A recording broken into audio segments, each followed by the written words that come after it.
Hello बच्चों, welcome to my channel. Sorry बेटे, ये मेरी वीडियो काफ़ी लेट हो गई है, अप्रॉक्सीमेटली 1 मंथ लेट होगी ड्यू टू सम रीजंस। और आज इसके बाद मैं कोशिश करूँगी कि मेरी रेगुलर वीडियोस आएँ। जो मेरा आज का टॉपिक है दैट इज़ इलेक्ट्रिक डाइपोल। इससे पहले जो मैंने करवाया आप लोगों को, जितने भी लेक्चर दिए, जो मैं वीडियो डाल चुकी हूँ, उसमें हमने डील करा था एक ही चार्ज के साथ। एक ही चार्ज की इलेक्ट्रिक फील्ड बनाई थी, एक ही चार्ज की इलेक्ट्रिक फील्ड फाइंड आउट करी, दो चार्जेस के बिटवीन हमने फोर्सेस फाइंड आउट करी जो कूलम्स लॉ के अकॉर्डिंग था। लेकिन अब हम दो चार्जेस के साथ डील करेंगे, दो चार्जेस की इकट्ठी फील्ड बनाएंगे। और दो चार्जेस मतलब दो पोल्स, पॉजिटिव पोल और नेगेटिव पोल दो आएंगे। डाइपोल का मतलब ही ये दो पोल, एक होगा पॉजिटिव एक होगा नेगेटिव। एंड इलेक्ट्रिक डाइपोल का मतलब हुआ जब हम सर्टेन डिस्टेंस पे दो चार्जेस रख देते हैं, सर्टेन डिस्टेंस पे दो equal and opposite charges, when the two equal and opposite charges when placed at certain small distance,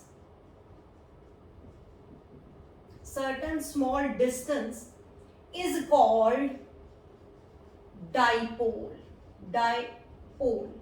rather मुझे इलेक्ट्रिक डाइपोल लिखना चाहिए, इज कॉल्ड इलेक्ट्रिक डाइपोल। ठीक है बेटे, दो पोल मतलब एक पॉजिटिव पोल एक नेगेटिव पोल, दोनों इकट्ठे किसी सर्टेन डिस्टेंस पे होंगे। यहाँ पे तो बेटे मैंने डिस्टेंस बहुत बड़ा बनाया हुआ है, ये डिस्टेंस बहुत कम होता है, माइक्रोमीटर्स में होता है। तो इन सर्टेन डिस्टेंस पे इसमें हम सेंटर ओ ले लेते हैं और इसकी जो लेंथ होगी ना बेटे वो 2a लेंगे। उसका रीजन है, ये 2a क्यों लिया, a क्यों नहीं लिया, उसका रीजन होगा। रीजन ये है कि बेटे हमने हाफ डिस्टेंस के साथ भी डील करना है, तो इधर a हो जाएगा इधर a हो जाएगा, तो कैलकुलेशन थोड़ी इजी हो जाएंगी, फ्रैक्शन में नहीं आएगी। फॉर एग्जांपल अगर मैं पूरा a ले लेती तो ये a/2 होना था। ओनली फॉर दैट रीजन हमने 2a is the length of the dipole. और स्पेशल चीज क्या है डाइपोल में, स्पेशल चीज क्या है, it is a vector quantity. Rather dipole length, यहां पे मैं लिखती हूं dipole length is equals to 2a, it is a vector quantity बेटे, vector quantity.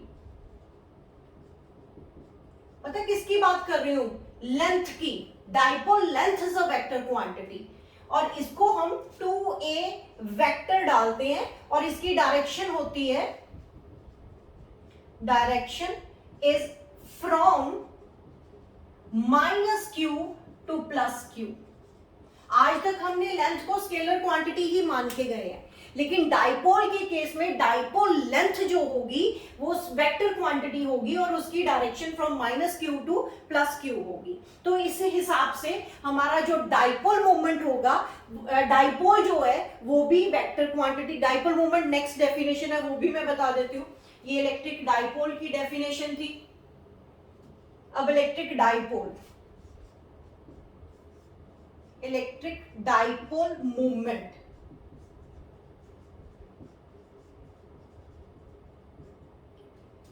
Electric dipole movement क्या होता है बेटे, एक्चुअली में it is the strength of dipole. मतलब इलेक्ट्रिक डाइपोल मूवमेंट को हम स्ट्रेंथ ऑफ डाइपोल बोलते हैं। वो किसके इक्वल होती है, is equals to the product of either charge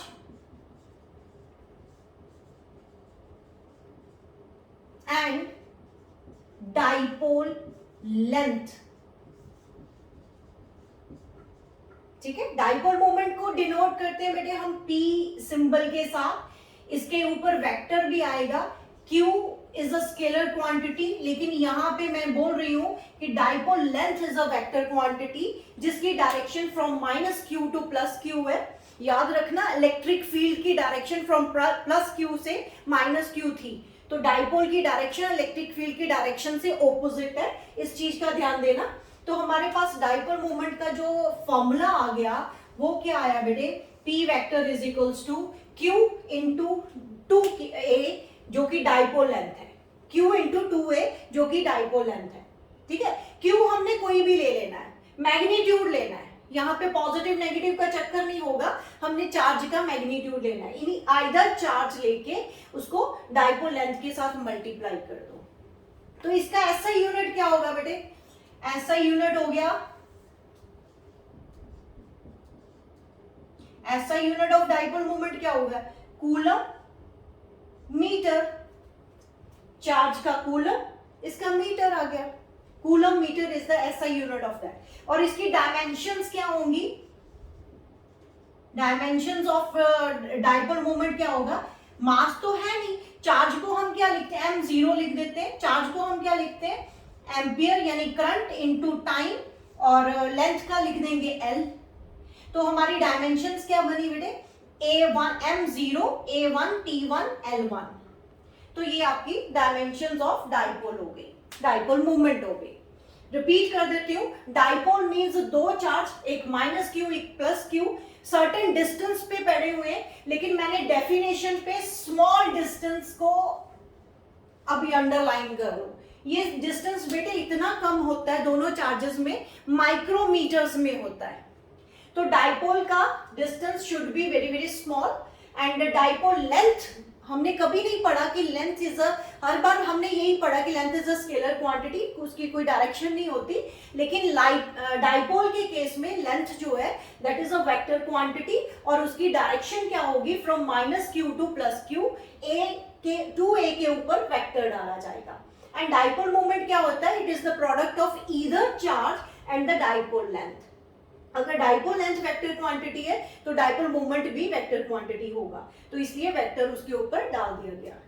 note करो बेटे इसको,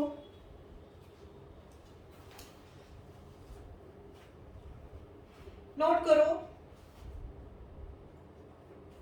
इसकी थोड़ी सी एक्सप्लेनेशन दूंगी मैं कि डाइपोल को थोड़ा फील देते हैं, आपके सामने एक पिक्चर लाने की कोशिश करती हूँ केमिस्ट्री की कुछ एग्जांपल्स यूज करके। ओके, मैं इरेज करने जा रही हूँ बेटे। इलेक्ट्रिक डाइपोल कहां पे देखा हुआ है, डाइपोल याद है, आप +1 में केमिकल बॉन्डिंग चैप्टर पढ़ते हो केमिस्ट्री में, तो उसमें पोलर और नॉन पोलर मॉलिक्यूल्स की बात होती है, तो उसको थोड़ा सा कोरिलेट करते हैं, केमिस्ट्री को फिजिक्स में लेके आते हैं। तो डाइपोल मतलब दो पोल। तो पहले तो एक चीज मैं और बता दूं कि चार्ज ऑन डाइपोल जो होता है, नेट चार्ज ऑन डाइपोल वो बेटे 0 होगा, क्योंकि एक -q था एक +q था, वो 0 होगा। एक तो ये बात याद रखना, डाइपोल हमारा कैसे था, ये वाला -q +q और certain distance, very small distance है जो कि मैं बहुत बड़ा बना रही हूं सिर्फ रिप्रेजेंट करने के लिए। लेकिन इलेक्ट्रिक फील्ड अगर चार्ज 0 है ना बेटे, इट डजंट मीन कि इलेक्ट्रिक फील्ड 0 है, बस याद रखना electric field of dipole, electric dipole की जो electric field is not equals to 0, is not equals to 0। आप चेक करते हैं कि जैसे मान लो अगर मैंने कोई, आप लोगों ने पिछले अगर मेरे लेक्चर अच्छे से सुने हुए हैं तो देखना, वहां पे इलेक्ट्रिक फील्ड फाइंड आउट जब करते हैं -q के कारण और +q के कारण, थोड़ा रिमाइंड करवाऊं, +q के कारण इलेक्ट्रिक फील्ड अवे होती है और -q के कारण इलेक्ट्रिक फील्ड टूवर्ड होती है। मान लो अगर मैं यहाँ पे कोई इलेक्ट्रिक फील्ड फाइंड आउट करना चाहती हूँ, तो ये मेरा A पॉइंट, ये मेरा B पॉइंट, तो electric field due to this charge क्या होगी, इस तरफ EA, और electric field due to -q charge वो भी तो इस तरफ होगी ना, EB। पता चला बेटे क्या कह रही हूं मैं? पॉजिटिव हम लोगों ने पढ़ा हुआ है कि electric field due to the positive charge away from the positive charge है, तो इस पॉइंट पे देखना तो अवे कर दो, तो नेगेटिव के कारण टूवर्ड होती है, तो दोनों इलेक्ट्रिक फील्ड तो इस तरफ हो रही है, एक माइनस क्यू एक प्लस क्यू, देखो इलेक्ट्रिक फील्ड जीरो हो रही कहीं पे, इस line joining of these two charges पे तो कभी भी नहीं होगी, तो दैट्स व्हाई हम लिखते हैं electric field of dipole is not equals to zero, चाहे net charge on dipole is zero है, तो इन दो पॉइंट्स को दिमाग में रखना। ओके, एक चीज मैं और बताती हूँ, केमिस्ट्री के साथ रिलेट करती हूँ बेटे। आप सबको शायद पता होगा कि वाटर मॉलिक्यूल कैसे होते हैं। वाटर मॉलिक्यूल हम वी शेप स्ट्रक्चर होती है वाटर की, H2O, तो यहाँ पे ऑक्सीजन इज मोर इलेक्ट्रोनेगेटिव, तो क्या करता है ऑक्सीजन अपनी तरफ इलेक्ट्रॉन को खींच लेता है, डेल्टा नेगेटिव चार्ज आ जाता है, हाइड्रोजन के ऊपर डेल्टा पॉजिटिव आ जाता है, तो हम क्या कर रहे हैं, ये दोनों सिमिलर एंड ऑपोजिट चार्जेस आ जाते हैं, तो इट विल कॉन्स्टिट्यूट डाइपोल, इस तरफ भी होगा इस तरफ भी होगा, और डाइपोल की डायरेक्शन हम लोगों ने पढ़ी हुई है माइनस क्यू से प्लस क्यू, यहाँ पे माइनस डेल्टा क्यू लिखा हुआ है, डेल्टा स्टैंड्स फॉर बेटे वेरी स्मॉल, तो बहुत ही छोटा चार्ज आता है, लेकिन इक्वल एंड ऑपोजिट चार्जेस आ जाते हैं तो वो डाइपोल बन जाता है, तो यहाँ पे डाइपोल मूवमेंट होगा, तो जिनका नेट डाइपोल मूवमेंट होता है, फिजिक्स में ये डाइपोल को रिप्रेजेंट करने के लिए फिजिक्स की बुक ने म्यू यूज करा हुआ है, जिसका डाइपोल मूवमेंट कुछ ना कुछ है, मतलब is not equals to zero, तो वो होते हैं पोलर मॉलिक्यूल्स, पोलर मॉलिक्यूल्स होते हैं, लेकिन जिसका डाइपोल मोमेंट जीरो आ जाता है, एक एग्जांपल देती हूं मैं, कार्बन डाइऑक्साइड, कार्बन डाइऑक्साइड की स्ट्रक्चर बेटे लीनियर होती है, लीनियर स्ट्रक्चर लाइक 180 डिग्री बीच में एंगल, ये कार्बन और ऑक्सीजन को देखा जाए तो ऑक्सीजन इज मोर इलेक्ट्रोनेगेटिव, अपनी तरफ इलेक्ट्रॉन खींच लेता है, तो वहां पे डेल्टा नेगेटिव आ जाता है, यहाँ पे डेल्टा पॉजिटिव, यहाँ पे डेल्टा नेगेटिव, तो यहाँ पे भी दो डाइपोल बन रहे हैं जो इक्वल एंड ऑपोजिट होंगे, कैंसल हो जाते हैं, तो वहां पे mu is equal to zero आ जाता है, तो ये पोलर बन जाता है, पोलर मॉलिक्यूल, पोलर मॉलिक्यूल। ये थोड़ा सा मैंने डाइपोल की पिक्चर आप लोगों के सामने लेके आने की कोशिश करी है कि हम जो वाटर ड्रिंक करते हैं वो भी एक पोलर मॉलिक्यूल है, हम लोगों ने पढ़ा हुआ है केमिस्ट्री में, और कार्बन डाइऑक्साइड जो है वो लीनियर स्ट्रक्चर के कारण डाइपोल मोमेंट उनका कैंसिल हो जाता है, इक्वल एंड ऑपोजिट होता है, कैंसिल हो जाता है, दैट्स व्हाई वो नॉन पोलर, सॉरी यहाँ पे नॉन पोलर आएगा बेटे, वो कैंसिल हो गया क्योंकि उनका डाइपोल मोमेंट जीरो है, ठीक है। केमिस्ट्री में डाइपोल मोमेंट को म्यू के साथ डिनोट करते हैं, लेकिन हम फिजिक्स में पी के साथ ही डिनोट करेंगे, क्लियर। एक बेटे हमारी जितनी भी मैटर्स होती है, कोई भी मैटर ले लो, anything is made up of electrons, protons and neutrons, अगर तो जैसे हम एटम की बात करते हैं, एटम में क्या होता है बेटे, पॉजिटिव चार्ज न्यूक्लियस पे होता है, अगर positive mass of positive charges coincide with the negative charge के मास के साथ, मतलब नेगेटिव चार्ज अगर यहाँ पे नेगेटिवली चार्ज इलेक्ट्रॉन्स होंगे, ये मैं शेल को बॉदर नहीं कर रही हूँ कि फर्स्ट शेल है या सेकंड शेल है, वो मत सोचना, मेरे कहने का मतलब अगर पॉजिटिव चार्ज का जो मास है और नेगेटिव चार्ज का जो मास है, अगर वो कोइंसाइड कर रहा है, एक ही पॉइंट पे है, तो वो आपका नॉन पोलर मॉलिक्यूल कहलाएगा, नॉन पोलर मॉलिक्यूल। अगर पॉजिटिव चार्ज एक तरफ है और नेगेटिव चार्ज एक तरफ हो जाता है, इलोंगेटेड सा हो जाता है एटम, तो ये पोलर कहलाएगा, पोलर मॉलिक्यूल कहलाएगा। पोलर मॉलिक्यूल की बेटे कुछ स्ट्रक्चर ऐसी हो जाती है और नॉन पोलर की बिल्कुल स्फेरिकल होगी, जिसमें positive charge, mass of positive charge and mass of negative charge coincide करता है, यहाँ पे थोड़ा डिस्प्लेस कर जाता है, पॉजिटिव चार्ज एक तरफ हो जाता है, नेगेटिव चार्ज एक तरफ हो जाता है, ये डाइपोल कॉन्स्टिट्यूट कर रहा है, इसमें डाइपोल मूवमेंट कुछ ना कुछ होगा, dipole movement is not equals to zero, यहाँ पे डाइपोल मूवमेंट जीरो है, ठीक है, वो नॉन पोलर कहलाएगा, ये पोलर कहलाएगा। ये एक्सप्लेनेशन थी फॉर डाइपोल, डाइपोल मूवमेंट के लिए थोड़ी, अब मुझे लगता है कि आप लोगों को क्लियर हो गया होगा कि डाइपोल एक्चुअली मतलब क्या है, उसका डाइपोल मूवमेंट का मतलब क्या है। अब हम इसकी इलेक्ट्रिक फील्ड फाइंड आउट करेंगे। पहले हमने जितने भी लेक्चर करे वहां पे electric field due to the uniform distribution of charge, या तो सारा पॉजिटिव चार्ज है या सारा नेगेटिव चार्ज है, या फिर एक चार्ज के कारण इलेक्ट्रिक फील्ड फाइंड आउट करी। अभी मैं आप लोगों को इस पूरे डाइपोल के कारण इलेक्ट्रिक फील्ड फाइंड आउट करनी सिखाऊंगी। हम लोगों के पास 3 आर्टिकल्स हैं, एक electric field on axial line, equatorial line and any line. ये तीनों आर्टिकल्स हैं। बोर्ड में इक्वेटोरियल का बहुत बार रिपीट करते हैं, एग्जामिनर का फेवरेट क्वेश्चन है इक्वेटोरियल लाइन वाला, वो रेपिटेशन पे बहुत आता है। लेकिन तीनों आर्टिकल्स को अच्छे से करना, क्योंकि फ्रीक्वेंटली ये कोई भी पूछा जा सकता है बोर्ड में, और इसके हमें रिजल्ट याद करने हैं। एक चीज मैं रिमाइंड करवाना चाहती हूँ, अगर हमारे पास कोई पॉइंट चार्ज है तो सर्टेन डिस्टेंस पे हमने इलेक्ट्रिक फील्ड फाइंड आउट करनी है। तो आप लोगों ने रिजल्ट करा हुआ है E is equals to 1/4 pi epsilon naught Q upon R square। मतलब electric field is inversely proportional to the square of the distance. कहने का मतलब जैसे जैसे आप डिस्टेंस बढ़ाते जाओगे इलेक्ट्रिक फील्ड स्क्वायर के हिसाब से कम होगी, एंड पास लेके आओगे पॉइंट को तो यहाँ पे अगर देखना हो, नजदीक देखना हो तो इलेक्ट्रिक फील्ड स्क्वायर के हिसाब से बढ़ती है। मतलब ये आप लोग कर चुके हो जब एक पॉइंट चार्ज की इलेक्ट्रिक फील्ड फाइंड आउट करते थे।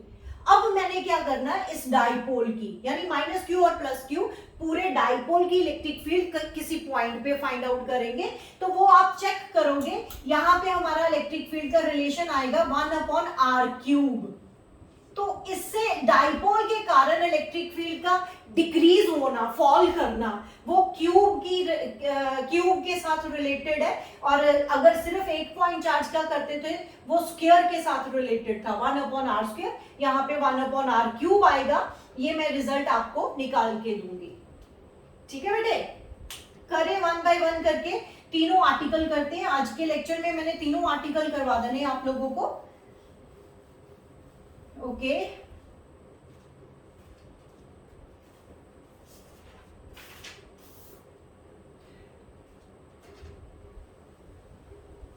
डाइपोल फील्ड निकालने चले, जस्ट वेट।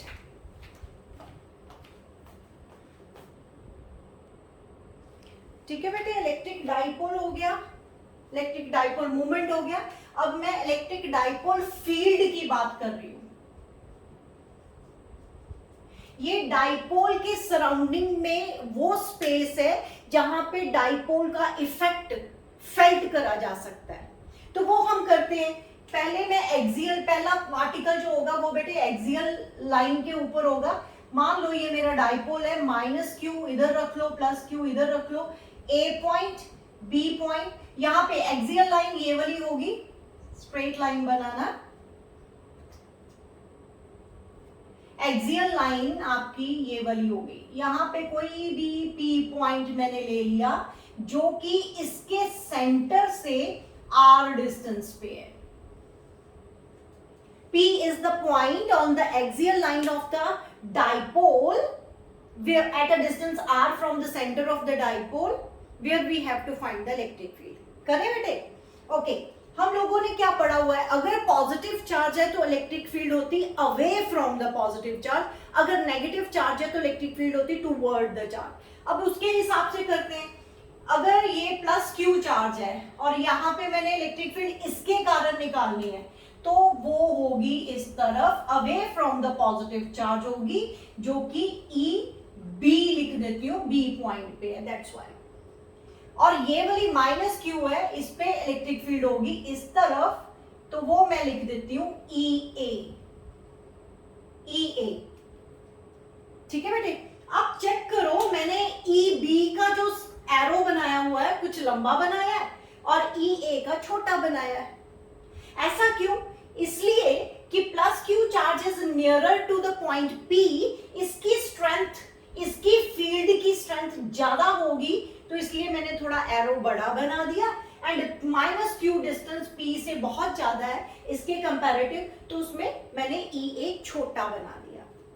तो हमें तो फाइंड आउट करनी नेट इलेक्ट्रिक फील्ड। ओके, फिलहाल मैं अलग अलग निकालती हूँ EA वेक्टर का मॉड। अभी तो मैं सिर्फ मैग्नीट्यूड निकालती हूँ बेटे, तो वो क्या होगा, 1/4πε0 Q अपॉन जो डिस्टेंस है A से लेके P तक का डिस्टेंस, AP का स्क्वायर। ये बेटे डिस्टेंस कितना था, ये वाला 2a डाइपोल लेंथ का, तो आधा कितना हो जाएगा A। तो हमें कहां से कहां लेना है, A से लेके P तक, यहां तक R और ये A, तो AP कितना हुआ R प्लस A, तो EA is equals to 1/4πε0 Q upon R plus A का होल स्क्वायर। ये इक्वेशन नंबर 1 मार्क कर देते हैं। सिमिलरली EB निकालते हैं, EB में क्या आएगा 1/4πε0 Q upon R minus A आ जाएगा, उसका स्क्वायर आ जाएगा। देखो बेटे कैसे, ये वाला पॉइंट जो है B पॉइंट, ये यहाँ पे और P पॉइंट यहाँ पे, इतना डिस्टेंस BP चाहिए, तो वो क्या करें, R में से A माइनस कर दें, R में से A माइनस कर दो तो BP डिस्टेंस आ जाएगा ना, तो ये यहां पे रख दिया गया। ठीक है जी। अब कौन बड़ा कौन छोटा वो मैं ऑलरेडी बता चुकी हूं। EB is greater, as EB is greater than EA, तो मुझे net electric field find out करनी है। Net electric field E is equals to EB में से EA माइनस कर दो, बड़ी वाली में से छोटी माइनस कर दो, वैसे भी वो ऑपोजिट साइड डायरेक्शन में है, तो कॉमन क्या आ रहा है, इन दोनों को जब मैं माइनस करूंगी, डायरेक्टली मैं कर देती हूँ स्टेप बेटे, कॉमन आ रहा है 1/4πε0 और Q बाहर आ रहा है, अंदर क्या बच रहा है 1/B में ये वाला R माइनस A का whole square minus 1/R plus A का होल स्क्वायर। ठीक है, बस इसकी कैलकुलेशन करनी है। तो एलसीएम लेंगे तो क्या बना, Q अपॉन 4πε0 तो बाहर ही है, तो इसका एलसीएम लेंगे तो ये बेटे फॉर्मूला बन रहा है A plus B into A minus B का R square minus A square का होल स्क्वायर बन जाएगा। यहाँ पे ये आ जाएगा, यहाँ पे ये आ जाएगा, R प्लस A का whole square minus R minus A का होल स्क्वायर। बस अब कैलकुलेशन रहेगी, इसका स्क्वायर खोलो, उसका स्क्वायर खोलो एंड सॉल्व कर दो। यहां पे कर देती हूं मैं, तो आपके पास net electric field E is equals to आ रहा है Q अपॉन 4πε0। तो अंदर क्या आया, इसका स्क्वायर खोलेंगे, इसका स्क्वायर खोलेंगे, स्क्वायर खोलने के बाद आपके पास 4RA ऊपर बच रहा है और नीचे बच रहा है बेटे R square plus minus R square minus A square का होल स्क्वायर। ठीक है, एंड आफ्टर दैट हम लोगों ने पढ़ा हुआ डाइपोल मोमेंट किसके इक्वल होता है बेटे, either charge into length of the dipole. तो मेरे पास Q तो है 2 इसको और A, तो E इज इक्वल टू आपका क्या बन गया, Q इंटू 2A अलग से लिख लो एंड 2R अलग से लिख लो, डिवाइडेड बाय हमारा क्या आ रहा है 4πε0 R square minus A square का होल स्क्वायर। तो क्या बना, इसकी जगह मैं लिख दूं डाइपोल मोमेंट P लिख सकते हैं ना, तो E इज इक्वल्स टू आपका आ गया P into 2R divided by 4πε0 R square minus A square का होल स्क्वायर।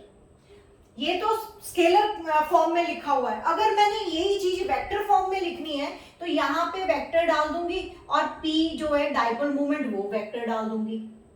तो बेटे इस केस में आप एक चीज और नोट करो कि इलेक्ट्रिक फील्ड की, नेट इलेक्ट्रिक फील्ड की डायरेक्शन किस तरफ है, जो बड़ी इलेक्ट्रिक फील्ड है यानी EB की डायरेक्शन इस तरफ है और डाइपोल की डायरेक्शन मैंने किस तरफ से बताई थी आपको, -Q से +Q।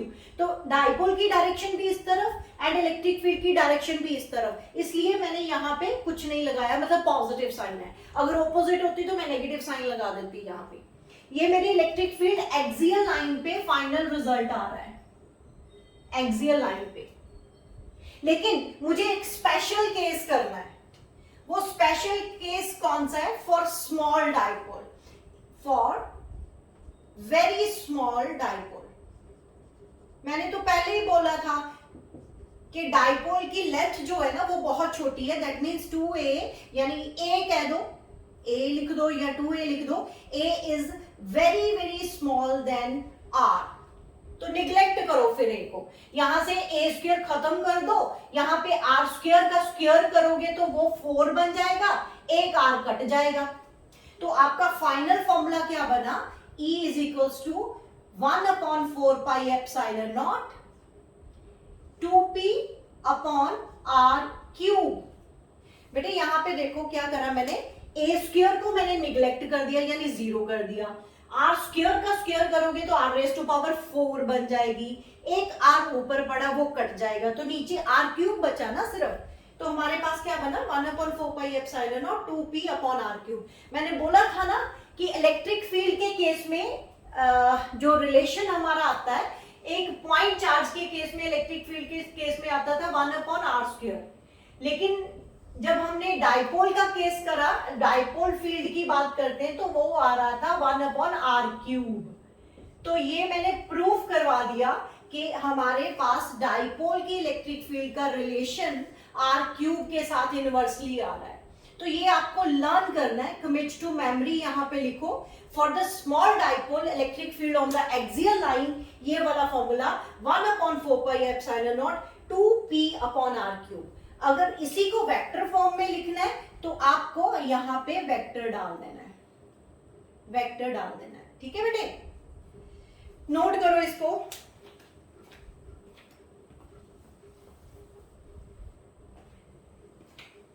क्लियरली दिख रहा है ना। एक चीज बेटे ये याद रखना है कि electric field due to the dipole has inversely relation with r³, और सिर्फ पॉइंट चार्ज की इलेक्ट्रिक फील्ड की बात करते हैं तो 1/r² होता है। एक आपने याद रखना है कि डाइपोल मूवमेंट की जो direction from -q to +q and axial line पे, point to be noted, next article में यूज होगा। एक्सियल लाइन पे इलेक्ट्रिक फील्ड की डायरेक्शन, नेट इलेक्ट्रिक फील्ड की डायरेक्शन उसी तरफ आई जिस तरफ डाइपोल की डायरेक्शन होती है, यानी along this line, along this line. Note करो इसको बेटे जल्दी से।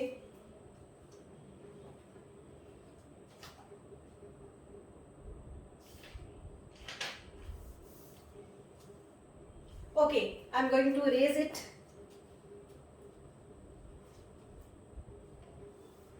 एंड में एक पॉइंट नोट करवा देती हूं सो दैट कि आपको याद रहे, ये भूलना नहीं है।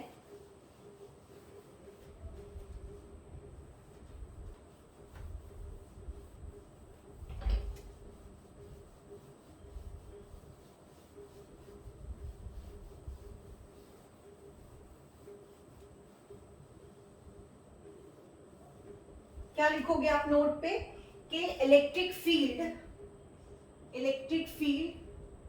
ड्यू टू डाइपोल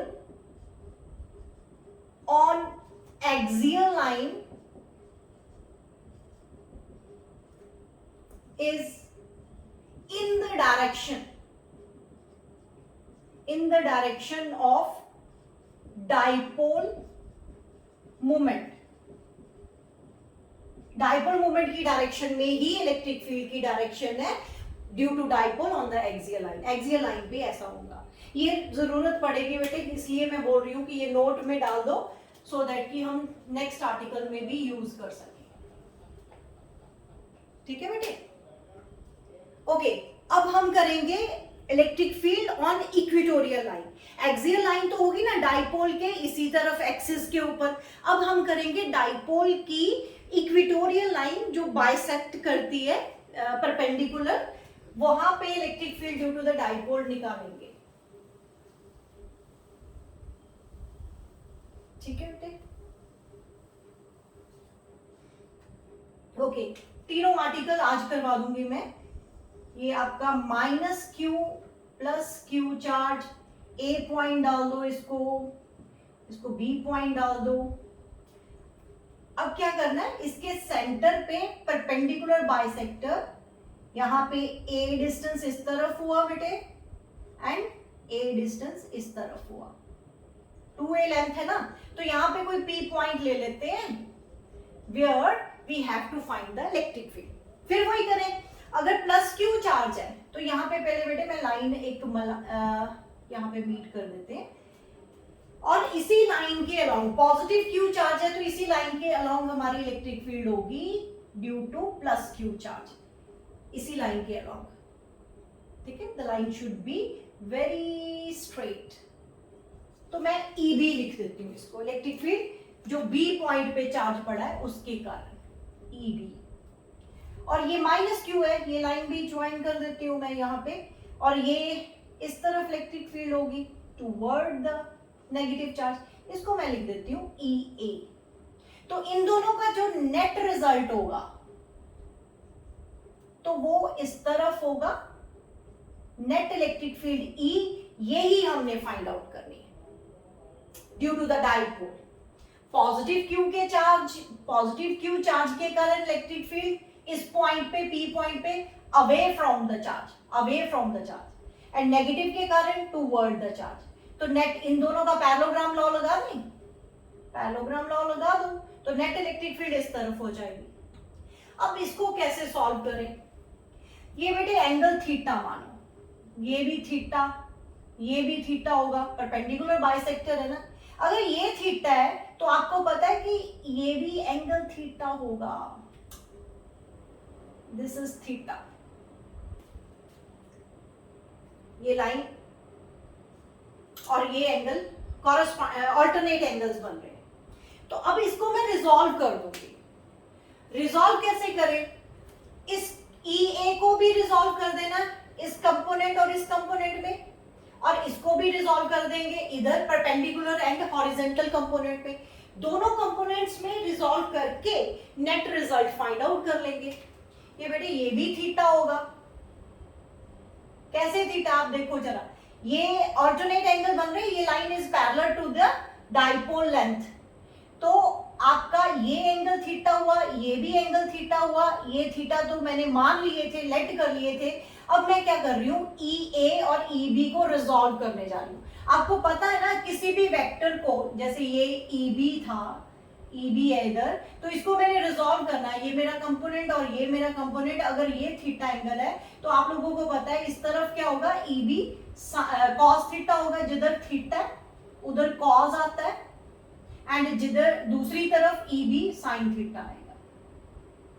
तो रिजॉल्व करना आप लोगों को आता है, +2 के स्टूडेंट हो बेटे, आप लोगों को इतना तो पता ही है।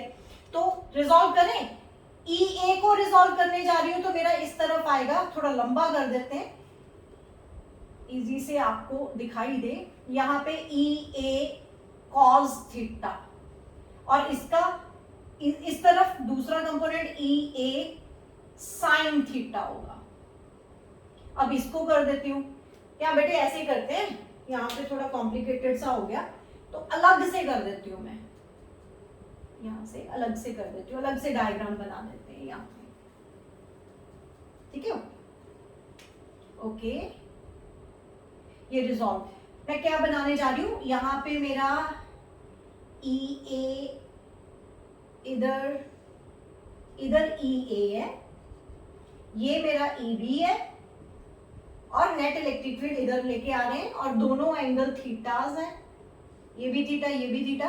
EB को रिजॉल्व करेंगे तो इधर आएगा EB sin थीटा, और इधर करेंगे तो वो आएगा EB cos थीटा। क्लियर बेटे? और EA को रिजॉल्व करते हैं तो इस तरफ आएगा EA sin थीटा, एंड इधर को रिजॉल्व करते हैं तो वो आएगा EA cos थीटा।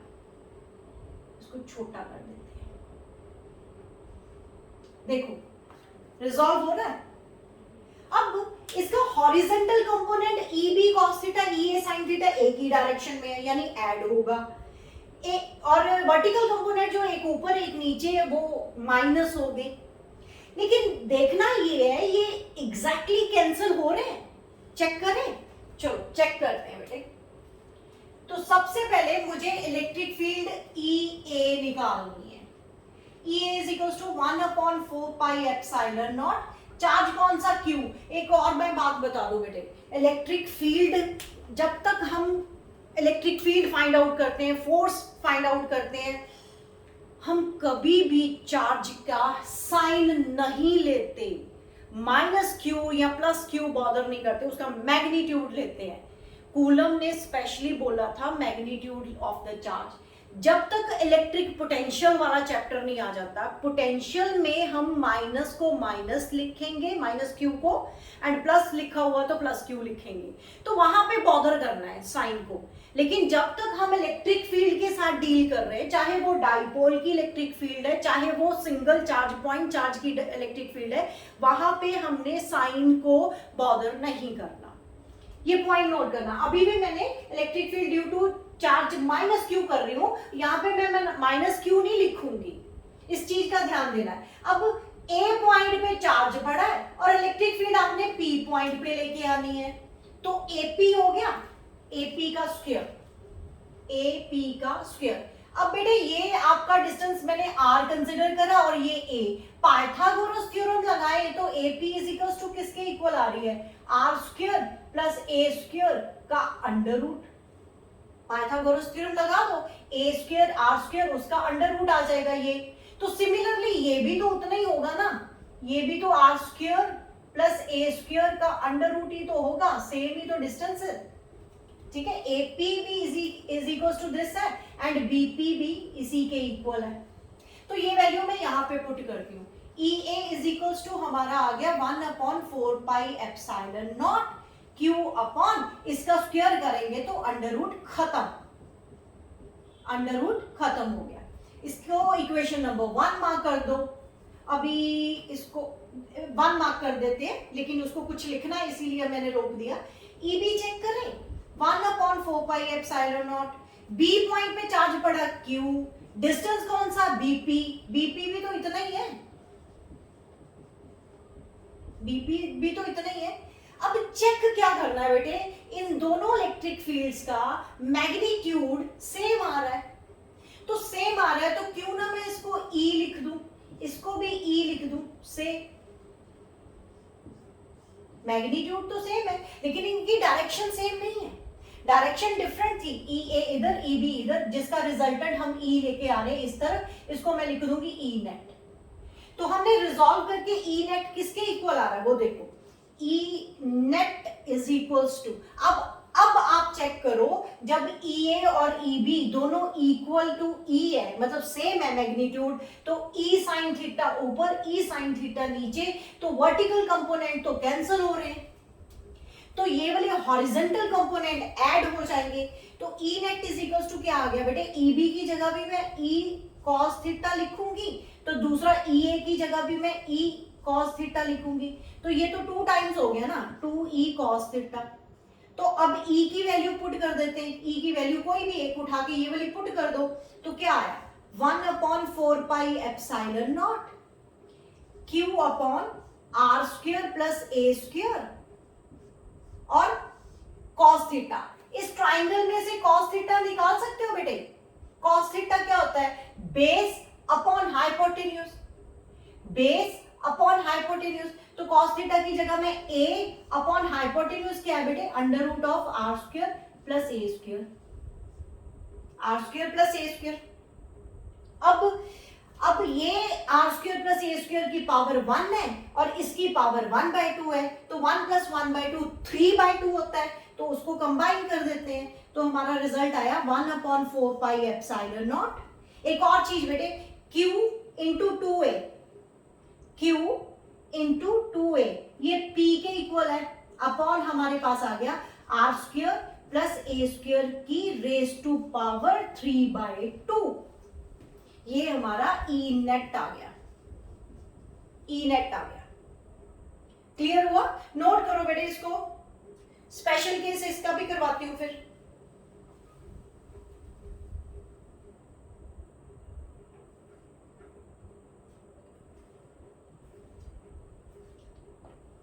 इरेज करूं, ओके।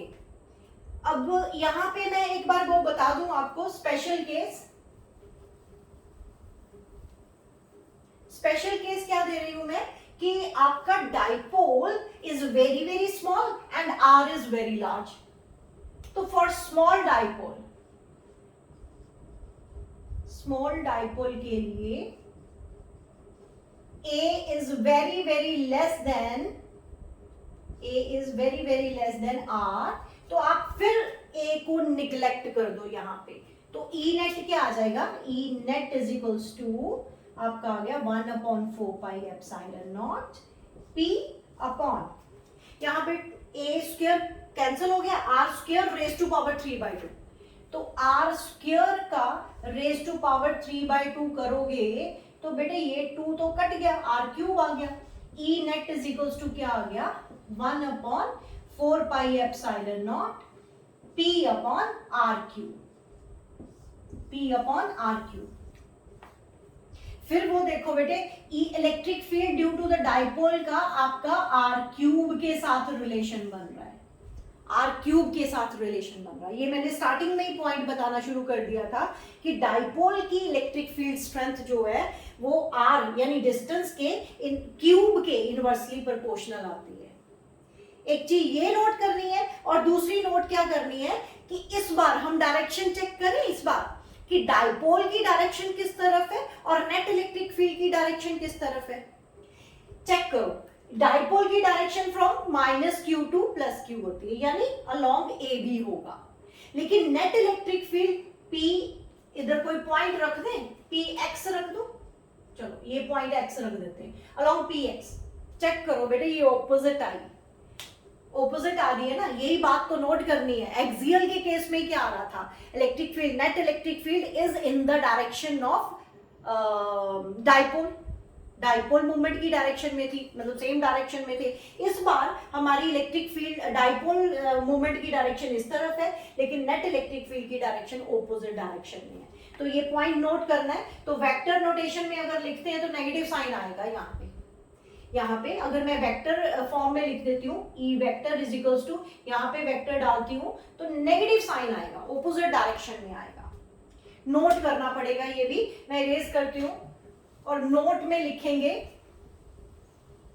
इक्वेटोरियल लाइन पे। एक और चीज नोट करनी है, एक्सियल का फॉर्मूला जो निकला for short dipole and equatorial का जो फॉर्मूला निकला शॉर्ट डाइपोल के लिए, वो मैं इरेज नहीं करती हूँ अभी, तो कंपेयर करते हैं, कंपैरिजन, ठीक है, कंपेयर करती हूं मैं।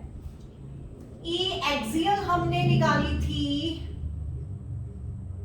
1/4 pi epsilon naught 2p upon R cube, और ई इक्वेटोरियल अगर हमने निकाली है तो इक्वेटोरियल पे 1/4 pi epsilon naught p upon R cube.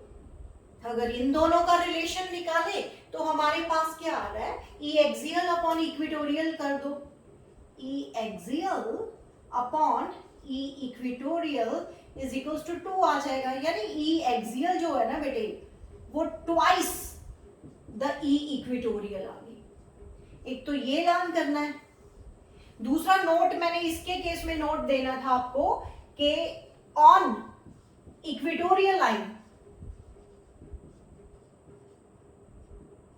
equatorial line of dipole,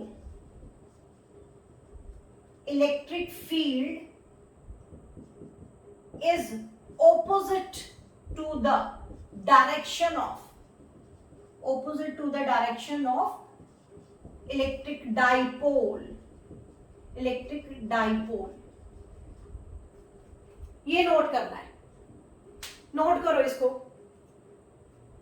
एक ये रिलेशन दोनों में आ गया, E axial is equals to twice of the E equatorial, and दूसरा हमारा आ गया कि इलेक्ट्रिक फील्ड इक्वेटोरियल लाइन के ऊपर has opposite direction to the electric dipole. मैं क्यों स्ट्रेस दे रही हूँ बेटे, जो हमने नेक्स्ट आर्टिकल करना है ना उस पे मुझे एक्सियल लाइन पे जो डायरेक्शन थी इलेक्ट्रिक फील्ड की वो भी चाहिए, और इक्वेटोरियल पे जो इलेक्ट्रिक फील्ड की डायरेक्शन है जो कि opposite to the direction of dipole है वो भी चाहिए।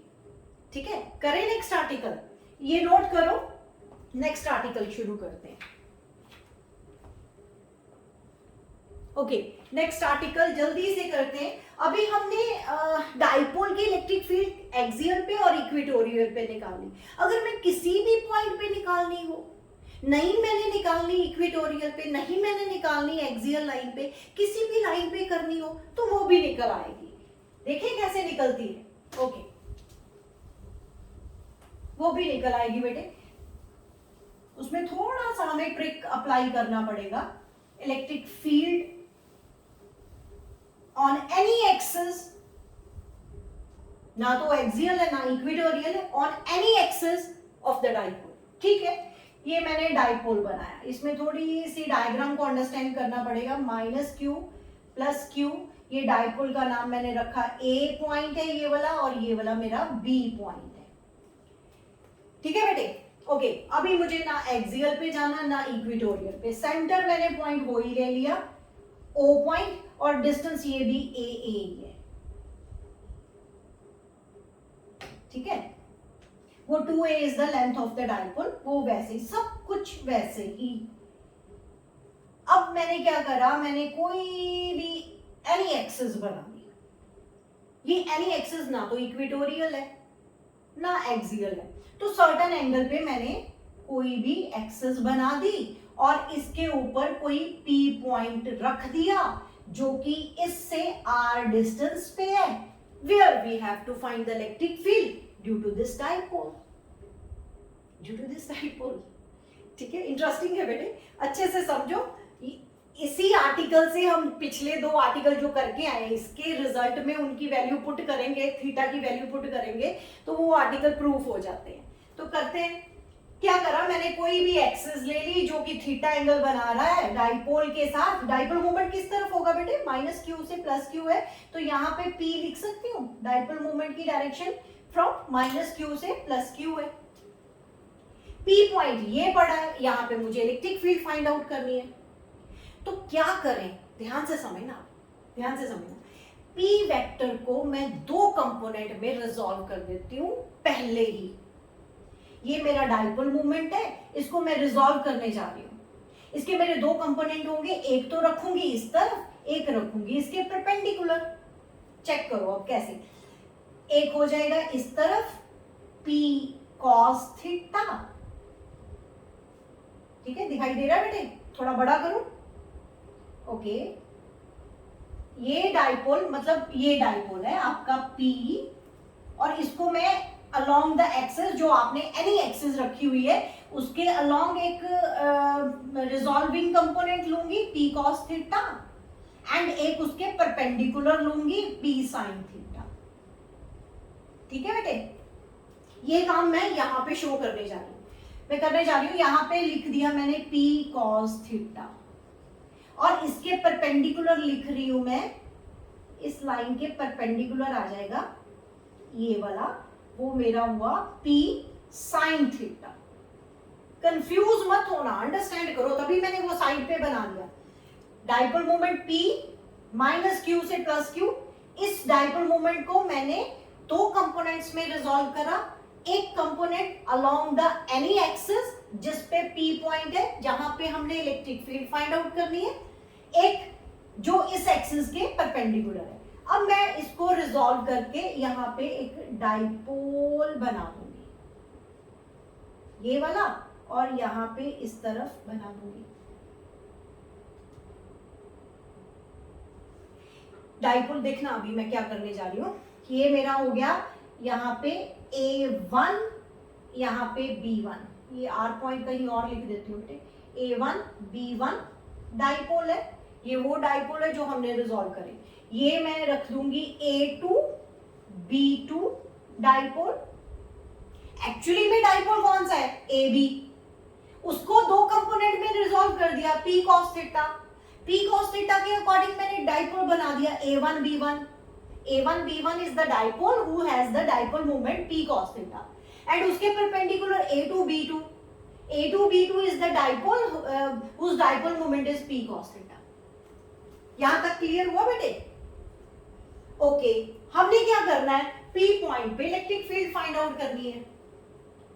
P पॉइंट पे इलेक्ट्रिक फील्ड फाइंड आउट करनी है जो कि R डिस्टेंस पे है। ये वाला डिस्टेंस जो है ना, यहां से लेके यहां तक, O से लेके P तक, वो मेरा R डिस्टेंस है। ठीक है बेटे, अब चेक करो P पॉइंट A1 B1 की एक्सियल लाइन पे नहीं है। A1 B1 डाइपोल की एक्सियल लाइन पे P पॉइंट है ना? तो इस पे इलेक्ट्रिक फील्ड हमने पढ़ी थी कि एक्सियल लाइन पे, डाइपोल की एक्सियल लाइन पे इलेक्ट्रिक फील्ड की direction in the direction of dipole होती है ना। तो मैं in the direction of dipole कौन सी है मेरी, पी कॉस थीटा इस तरफ है, तो मैं इस तरफ इलेक्ट्रिक फील्ड बनाने जा रही हूं, E1 लिख देती हूं क्योंकि मैंने डाइपोल का नाम भी A1 B1 रखा हुआ है, तो E1 लिख दिया। अब ये चेक करो P पॉइंट, जो ये वाला P पॉइंट है वो A2 B2 डाइपोल की इक्वेटोरियल लाइन पे है ना। A2 B2 के परपेंडिकुलर लाइन के ऊपर P पॉइंट है, यानी इक्वेटोरियल लाइन पे है। तो हम लोगों ने पढ़ा था कि equatorial line of the dipole पे जो नेट इलेक्ट्रिक फील्ड होती है वो opposite to the direction of dipole होती है। अब चेक करो, डाइपोल मोमेंट इस तरफ है, लेकिन इलेक्ट्रिक फील्ड किस तरफ होगी, उसकी ऑपोजिट इस तरफ होगा, पैरेलल होगा उसके। तो दोनों आर्टिकल बड़े इंपॉर्टेंट थे बेटे, मैं बार बार ये चीज समझा रही थी, बार बार ये चीज। अब इन दोनों का नेट जो होगा वो यहाँ पे इलेक्ट्रिक फील्ड आ जाएगी, वही पैरेललोग्राम लॉ लगा देंगे यहाँ पे।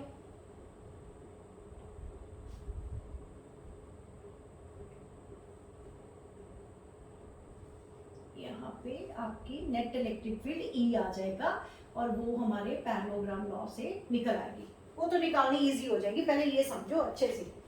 ये समझ आ गया तो सारा आर्टिकल हो जाएगा। मेन तो डायग्राम को अंडरस्टैंड करना, आर्टिकल में तो कुछ भी नहीं है, सीधे रिजल्ट ही तो निकालने हैं। और ये जो मैं निकाल रही हूँ ना वो स्मॉल डाइपोल के केस उठाएंगे डायरेक्ट। फिर से मैं बोलती हूँ, हमारा खुद का जो हमें दिया हुआ डाइपोल वो था AB, जिसके ऊपर -q + q चार्ज थी, तो उसका डाइपोल मोमेंट था इस तरफ, -q से +q की तरफ, यानी इस तरफ। लेकिन मेरी एक्सिस है थीटा एंगल पे, एनी एक्सिस मैंने बनाई हुई है।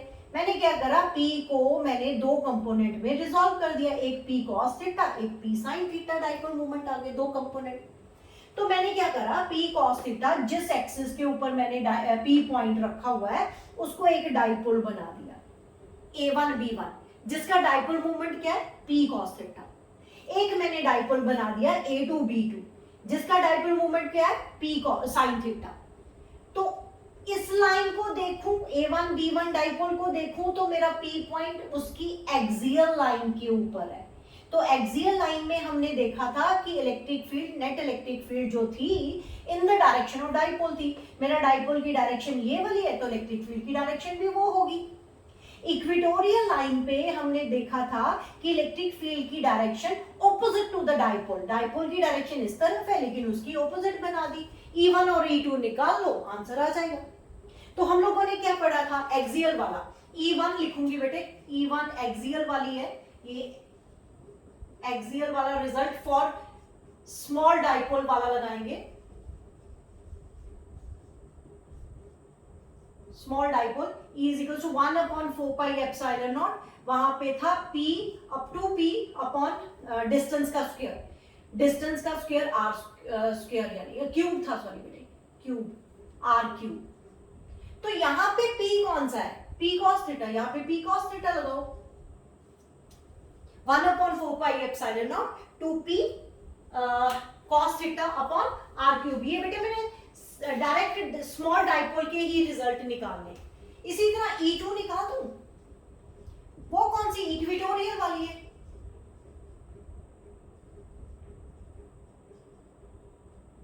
इक्वेटोरियल एक्सियल वाली। E2 = 1/4πε0, वहां पे था P अपॉन R क्यूब, लेकिन इक्वेटोरियल वाला डाइपोल मोमेंट हमारा P sin थीटा है। अब मुझे net electric field find out करनी, वेक्टर लॉ लगा दें, E1 स्क्वायर प्लस E2 का स्क्वायर। ये बेटे परपेंडिकुलर टू ईच अदर है, ये जो है electric field, they are perpendicular to each other, ठीक है। तो 90 डिग्री है, तो वैसे तो फॉर्मूला होता है P square plus Q square plus 2PQ cos theta, cos 90 आ जाना था, वो थर्ड कंपोनेंट कैंसिल हो गया, तो वैल्यू पुट करने जा रही हूँ। E = √E1, ये वाला 1/4πε0 2P cos theta upon R cube, उसका square plus 1/4πε0 p sin theta upon R cube उसका b स्क्वायर। तो जो कॉमन चीज आ रही है वो तो बाहर निकालें। E इज इक्वल्स टू ये 1/4πε0 p cos theta upon R cube, p upon R cube जो कॉमन आ रहे हैं ना बेटे वो मैं निकालने जा रही हूँ। ये मेरा आ रहा है p अपॉन आर क्यूब, इसमें भी है इसमें भी है। उसका स्क्वायर बाहर लेके आएंगे तो अंडर रूट में वो स्क्वायर खत्म हो जाएगा। तो अंदर क्या बचा, अंदर यहाँ पे 2 और cos थीटा उसका स्क्वायर यानी 4 cos स्क्वायर थीटा हो गया, प्लस यहाँ पे साइन स्क्वायर थीटा, यहाँ पे साइन स्क्वायर थीटा हो गया। तो cos square theta plus sine square theta 1 होता है, तो 4 cos स्क्वायर थीटा में से एक cos स्क्वायर थीटा इसके साथ ऐड करके 1 कर देती हूँ और नेट आपका रिजल्ट आ गया E is equals to 1/4πε0 p upon R cube, अंदर आ गया under root of 3 cos square theta plus 1। ये बात समझ आई बेटे? मैंने 4 cos स्क्वायर थीटा में से एक cos square theta sine square theta के साथ प्लस करके 1 कर दिया और 3 बचे हुए। ये आपका electric field, net electric field on any axis आ गई, एनी एक्सिस पे। नोट करो इसको, जल्दी से नोट करो।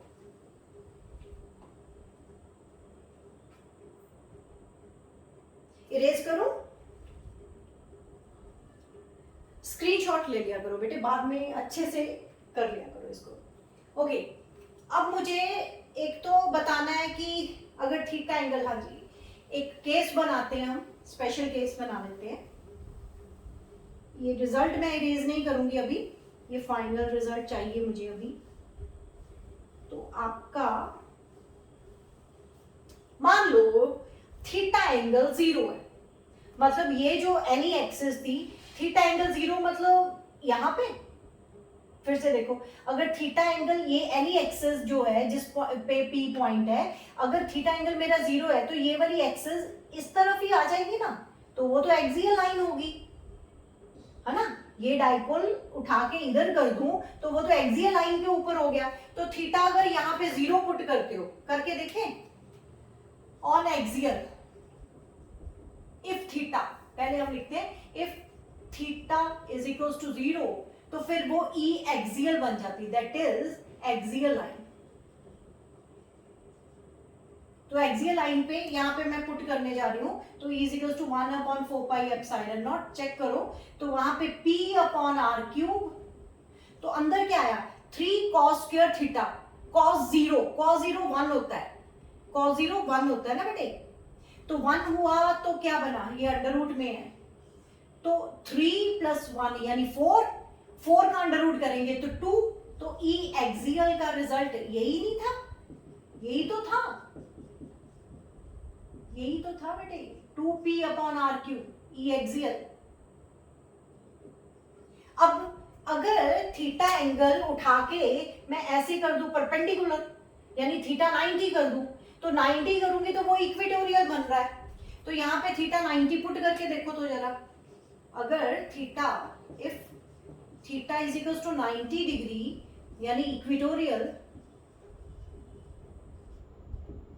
इक्वेटोरियल लाइन, तो क्या बना, E is equals to 1/4πε0 P upon R cube. ये cos 90 0 होता है, 0 × 3 0 हो गया, एक ही तो बचा, तो यही तो रिजल्ट आ गया, तो यही इक्वेटोरियल का रिजल्ट था, यही तो इक्वेटोरियल का रिजल्ट था, ये भी चेक हो गया। अब लास्ट पॉइंट रह गया कि ये कितना एंगल बना रहा है। ये एंगल आपका, अगर मान लो ये फाई एंगल है, ये फाई एंगल है, तो मुझे डायरेक्शन ऑफ ई नेट निकालनी है, वो भी निकालें, इसको नोट करो पहले, मुझे ये एंगल निकालना है, direction of net electric field let कर लेते हैं फाई, तो मुझे tan फाई निकालना है। tan फाई क्या होगा, यहां पे निकाल देते हैं, डायरेक्शन ऑफ, इरेज करती हूँ पहले बेटे मैं, हमें नेट इलेक्ट्रिक फील्ड की डायरेक्शन निकालनी है, ठीक है, ये मैं बना देती हूँ यहाँ पे, मतलब मुझे ई इधर बना हुआ है और ई ए इधर बना हुआ, E1 सॉरी E1 इधर बना हुआ है एंड E2 इधर बना हुआ है, तो मुझे ये निकालना है फाई। ठीक है, यहाँ पे मैं परपेंडिकुलर ड्रॉ करती हूँ, ये वाला ऐसे करके। ठीक है, तो tan फाई किसके इक्वल होगा, tan phi is equal to perpendicular, ये वाला परपेंडिकुलर है बेटे, अपॉन बेस मेरा E1 है जो कि ये लिखा है, और परपेंडिकुलर मेरा E2 है, इसके पैरेलल है ना, ये E2 है, तो क्या हुआ E2 अपॉन E1। E2 क्या थी, इक्वेटोरियल लाइन वाला, tan phi is equals to, E2 की वैल्यू थी 1/4 pi epsilon naught P upon R cube, axial की 1/4 pi epsilon naught 2P upon R cube. ये बाकी कट यहाँ पे बेटे आना था हमारा, इक्वेटोरियल के केस में हमारे पास है साइन थीटा, यहाँ पे P साइन थीटा है और यहाँ पे P कॉस थीटा है, तो बाकी सब कुछ तो कट रहा है, तो बचा क्या, tan phi is equals to sine theta upon cos theta, tan theta बना और डिवाइडेड बाय 2, ये रिलेशन बन रहा है।